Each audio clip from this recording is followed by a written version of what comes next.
Yeah, hi, welcome to Wing Chun.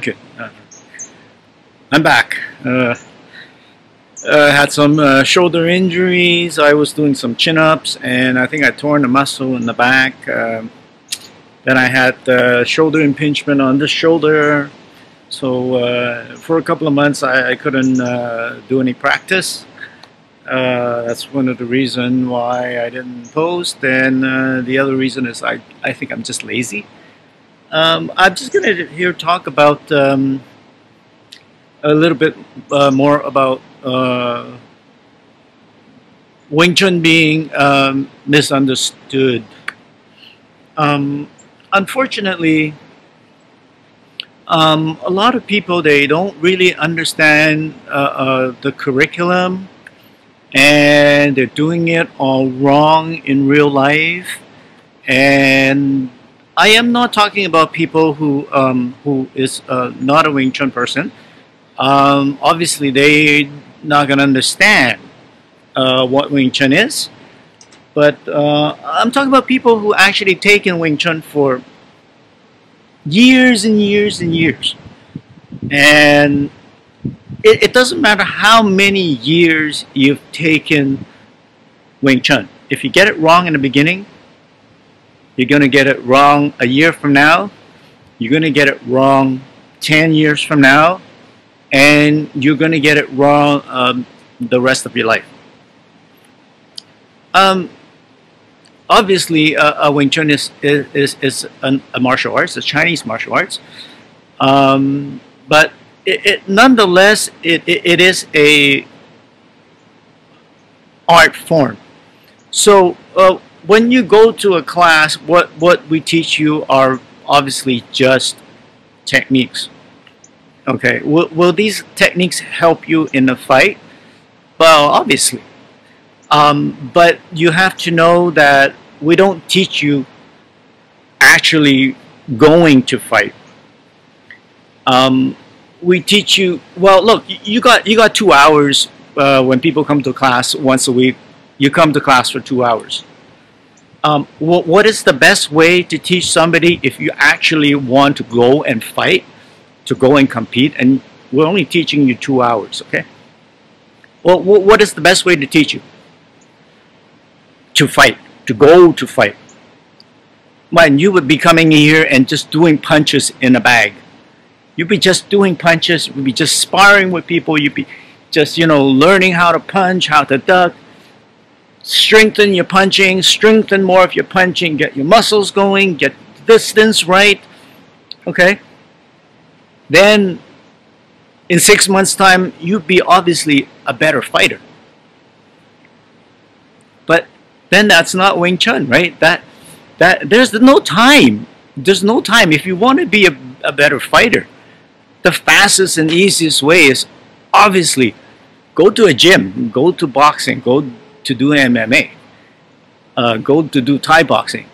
You look at Thai boxing. What do you do when you go to Thai boxing? You stand in front of the bag and you punch the bag, all lesson long.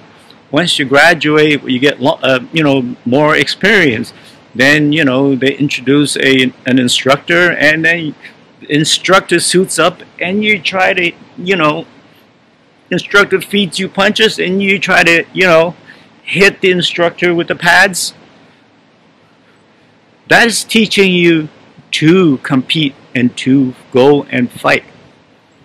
We don't do any of that in Wing Chun. Why? Because you're supposed to be doing that on your own. If you want to fight someone, if you want to compete with somebody, you do that on your own. We don't have time. If we had to teach you that and Wing Chun together, you have to be here like 4 hours a day every day. There's no time for that. We're only teaching you just the theory part of the art form. And the art form is for self-defense. It's not for you to compete. Okay, so why is it that we learn what we learn in Wing Chun and we teach what we teach? Well, it all boils down back to the idea that is a small person fighting a big person. That doesn't mean that if you learn Wing Chun and you're 100 pounds and you can fight anybody at 200 pounds category. Of course not. Okay? But if you're a 100-pound woman and you're fighting a 200-pound man, okay? Obviously, yes, the first thing you should do is if you had the time, yes, go to the gym. Go take boxing. Go take MMA. Go take Thai boxing. But if you've taken that already, okay, how tough do you think you're going to be at a woman who's 100 pounds? Okay? Because, you know, I could do whatever I can if I paid Mike Tyson to teach me boxing. But I'm a small guy. I'm 5'6". I'm 135 pounds. I'm a teenager. I'm a size of a woman, an average woman.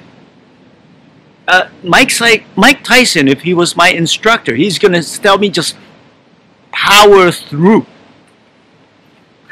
I'm not going to power through a 200-pound man. Okay? And then Mike Tyson's going to tell you, yeah, you know, just block it. Somebody punch, just block it with sheer power. It ain't going to block nothing, okay?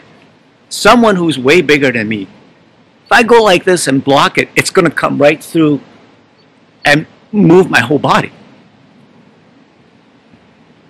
Like, if I took MMA and somebody does a takedown and I sprawl, the guy's going to lift me right off my feet. Because I'm so tiny, okay? And a 200-pound guy could easily just lift me off my feet. Sprawling against a bigger guy is no use. Blocking power against power is just physics. If the guy's way bigger than you, okay? Those techniques will not work. That's why we have Wing Chun. And that's why people don't seem to understand. But that does not mean that you should, outside of Wing Chun, be doing Wing Chun, Wing Chun, Wing Chun, Wing Chun, Wing Chun. Because Wing Chun is still a very specific tool, and it's a tool for very close fighting. And if somebody's far away, you can't just go and try to do this. They're far away. What are you doing this for? Why are you doing all this stuff here for? Those things are for someone who's in the perfect scenario where they're standing this close in front of you. Okay? And if he's not this close in front of you, you can't do any of these things. Okay? Those don't work if they're further away. When they're in punching range, those moves don't work. Wing Chun works closer than punching range. So when we tell you to do a bong sao in class and we go like this and then we move your arm like this, we move your arm like this, and we're making it like so perfect, that doesn't mean that that is what you do when you're outside. That just means that if somebody were to fire a punch, a straight punch, right at you at this perfect moment in time, down the center line, then that is what you do with the bong sao. But nobody is going to fire a punch perfectly in that center line. Okay, the punch is going to be off here. So that's why when you're outside of school, you're not supposed to be doing this perfect bong sao, because the punch isn't coming down perfectly straight. And that's what people get wrong. So they take these exercises in Wing Chun, which are just concepts. They take these exercises and they try to do it perfectly when they're fighting and sparring and playing with somebody. And they try to, but the guy's over there, they're not over here, they're not this close in front of you. Why are you doing this? Okay, it's the concept that you need to learn so that when you go outside, you fight normally. You fight like a boxer. The Wing Chun hands in the techniques are inside. Okay, they're not there. Now, your best defense is your offense. So you have to understand that is king, right? That your best defense is always your offense. And that's why when you go to a gym, when you go to a boxing or Muay Thai or MMA gym, 80% of the time you are training your offense. You're hitting the bag. You're hitting the bag. 80% of the time you're building up that power. You're building up that strength. And that's what it needs to be done if you are training to compete and you are training to be fighting. We don't do that. We are training you to defend 80% of the time. But obviously, you got to understand that if you want to compete, you can't just be learning how to defend 80% of the time, because if you're learning 80% of the time how to defend, and then in actual life, in a sparring situation, you're going to be using your defense 80% of the time, then you're going to get pounded. Obviously, in a fight or a spar situation, you have to be doing offense 80% of the time. You don't even think about bong sao. Okay, bong sao is the worst hands you can have, because it's a losing hand. You got to bong, you got to deflect, you got to lap, you got to come over to attack. Okay, bong sao is a losing hand. It's not a hand that you should be thinking in your head. In an actual fight spar, you have to think of just offense, offense, offense, offense. But that part of the offense, we're not there to stress to teach you. You have to do that on your own. That's why we're there to really to teach you is how to save yourself.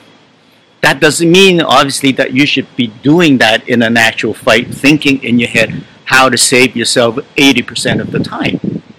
And there lies the problem. Everybody learning the forms, doing them exactly how it is in the form and in the training in real life, which is wrong. And then they're doing all the saving part of the technique, all the defensive part of the technique, and they're learning all the complicated part of the techniques, and they're trying to use that in real life.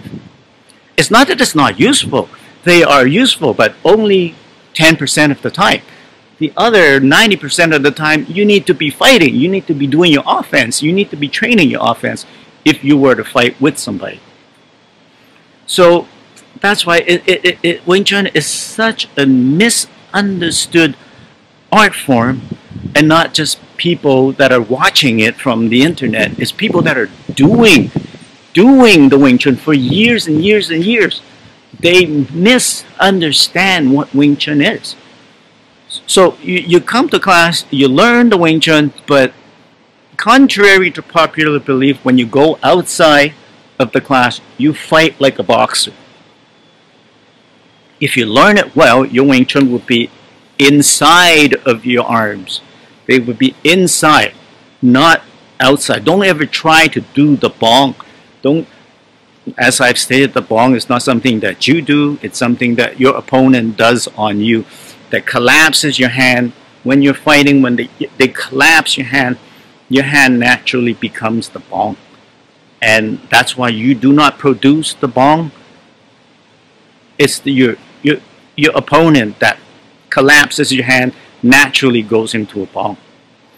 So the little man or little woman who is 100 pounds, sure, yes, first if she wants to get better, she needs to take boxing. That will gain you the most fighting experience. But after she's taken boxing, she's still going to be 100 pounds. And if she goes up against a man who's 200 pounds, she can go and block, and like I said, that power of the other guy's punches will go right through, and none of those techniques going to work. none of the defensive techniques is going to work. So that's why we learn Wing Chun for what it is. We don't block. We redirect. When someone is like this, we don't try to punch through. We don't have the power, because in this scenario, you're fighting somebody who's better than you, taller than you, stronger than you. So it doesn't just apply to us small people, obviously. Nobody's going to be the biggest guy. Even if you're 6 feet tall, you have to prepare yourself to fight against someone who's 6'4". If you're 6'4" already, then you may not be as muscular and strong. So you could be 6'4", but you're skinny, and you're fighting against someone who's also 6'4", but has more skill than you.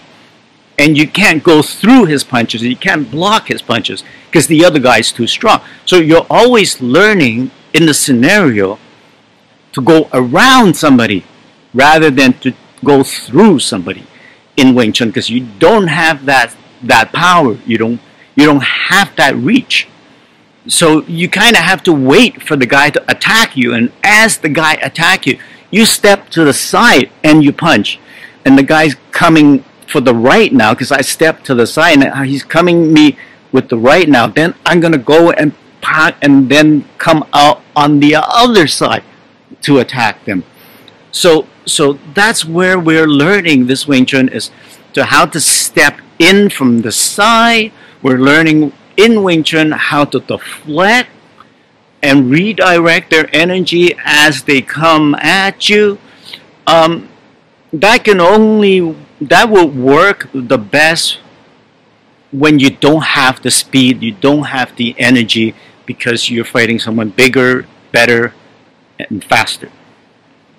Once you learn Wing Chun, it gives you a lot of sensitivity that nobody else seems to have, and that's why we do Chi Sao. Chi Sao is not what you do in real life. Nobody Chi Sao in sparring in real life and in fighting. Chi Sao is an exercise, just like anything else that we do. Everything we do in Wing Chun is an exercise, and it teaches you sensitivity in your hands, and it teaches you and it shows you where all the holes are. When somebody goes like this, there's a ton of holes. Not a lot of arts, tell you to go right through, but no, you can't go through, because you're the smaller, slower, less capable person. So when somebody goes like this, there are holes here. If you step to the side, to this side, then there's a hole here. Obviously, straight down the middle, there's a hole. But if they try to parry that arm away, then you got the next hand coming. So you're not there trying to take the guy down in just the first punch. A lot of these are like a jab. Okay, very similar to a jab. It's just, a jab. If you get hit with a small jab, in boxing, it's nothing. But the jab are setting your opponent up so that you can give them a real big punch. The jab is just to set you up so that they can land that huge haymaker. And that's the other thing. People that does Wing Chun thinks that, no, I cannot do a haymaker. Yeah, in class you should not do a haymaker. Yes, but in real life, if you can do a haymaker, then do a haymaker. Go wild. If you can, if you have the opportunity. Wing Chun punches are very, very weak,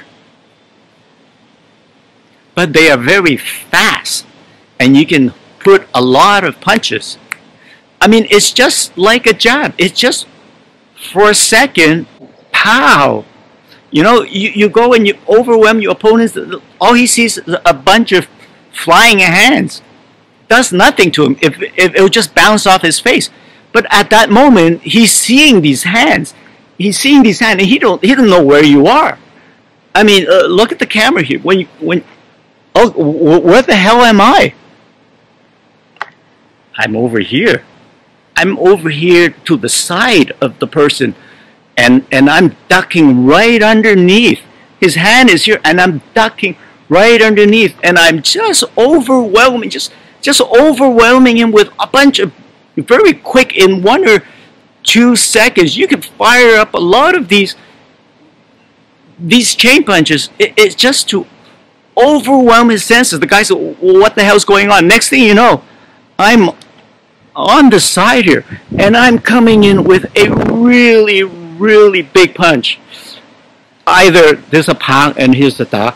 So either I'm packing his arm here and I'm really giving him a haymaker from the side, or right in the side of the ribs.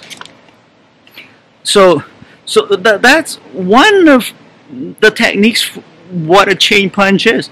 And we never do a chain punch like you see in the movies, where he goes like this, like this, like this, like this, like this, until the guy's on the ground. No, chain punch is like 2, 3, 4, that's it. Nobody is that stupid and then let you chain punch all the way down to the ground. You've been watching too many Ip Mans. Okay, a chain punch is 1, 2, 3. Okay, well, we don't chain punch when we're standing in the same spot. Okay, that's training. That's training, so that you can ground yourself. Okay, so that you can get the stance and generate power and punch. But that is a training. You don't stand there because they know where your head position is. If you're going to just do this, they know where your head position is. They're going to pound your head in. So a chain punch is only good for 2, 1, 2, 3, 1, 2, 3, 1, 2, 3. Okay, when you're chain punching, okay, you need to be moving. Okay, every move you do, you need to be moving. 1, 2, 3. Okay, 1, my head's here. 2, my head is here. I've switched from here to here. And then 3. Okay, it's haymaker. Why? Because I can. Why? Because I have an opportunity to. Why haymaker?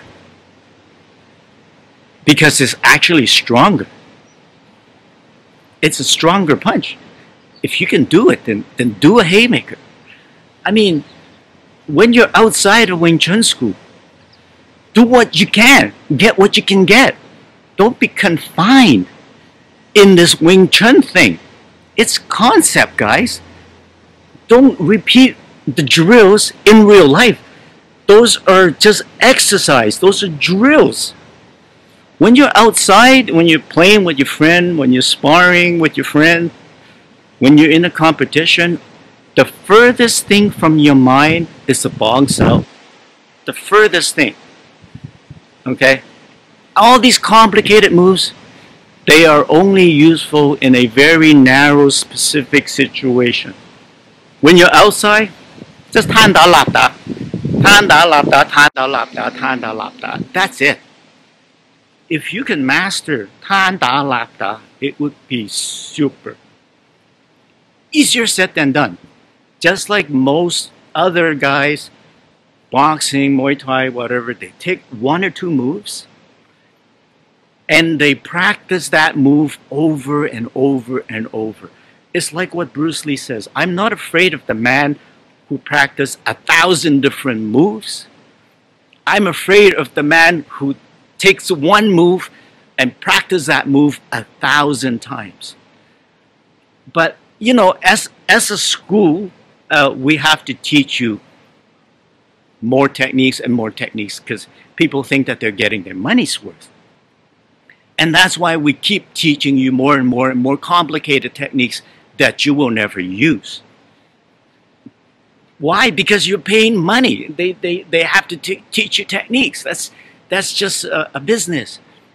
If you come in and they teach you one technique, and for 10 years, they make you do lap da Every time you come to class, they make you lap da. They make you lap da. They teach you lap da, lap da, lap da, lap da. Okay? You're going to say, hey, Sifu, what the hell? Why am I only learning lap da? I'm paying you money every month and you teaching me lap da and that's it? That's why they got to just teach you more and more and more very complicated moves that are useful in a very narrow situation because you're paying money. You want to learn more moves. Obviously, if you want to be a fighter, you take 1 or 2 moves. You learn tan da, you learn lap da, and you do these moves a million times. I guarantee you're going to be really good. But nobody wants that. So that is why in Wing Chun we teach a lot of very complicated moves that you will never use. Why is Wing Chun, fighting for Wing Chun's sake? So all of Wing Chun is fighting against another Wing Chun guy. Why? Because it's fun. Okay. I'm sorry. You go to a Wing Chun school, you're going to learn Qi Sao, at a higher level. You're going to learn Qi Sao, and Qi Sao becomes like the thing for Wing Chun. Why is that? Because it's fun. That's all it is. Okay, it teaches you sensitivity. Can you use it in a fight? Yeah, not 100% of the time, maybe 10% of the time, maybe even 5% of the time. It teaches you sensitivity. How to go past someone's guard and someone's hand by going around and not going through. We do it because it's fun. We are not training you to be a fighter. We're not training you for that. We're training you to learn the art and the system. If you want to be a fighter, yes, you got to hit the gym. That there's no way about it. And if you hit the gym, yeah. The problem is most people gets to their head and they think, I'm really good with Qi Sao, so I'm a really good fighter. No, of course not. You're really good Qi Sao, then you're a really good Qi Sao. You have really good sensitivity. But, like I said, fighting is 80% offense. It's 80% of how hard you can hit, how fast you can hit.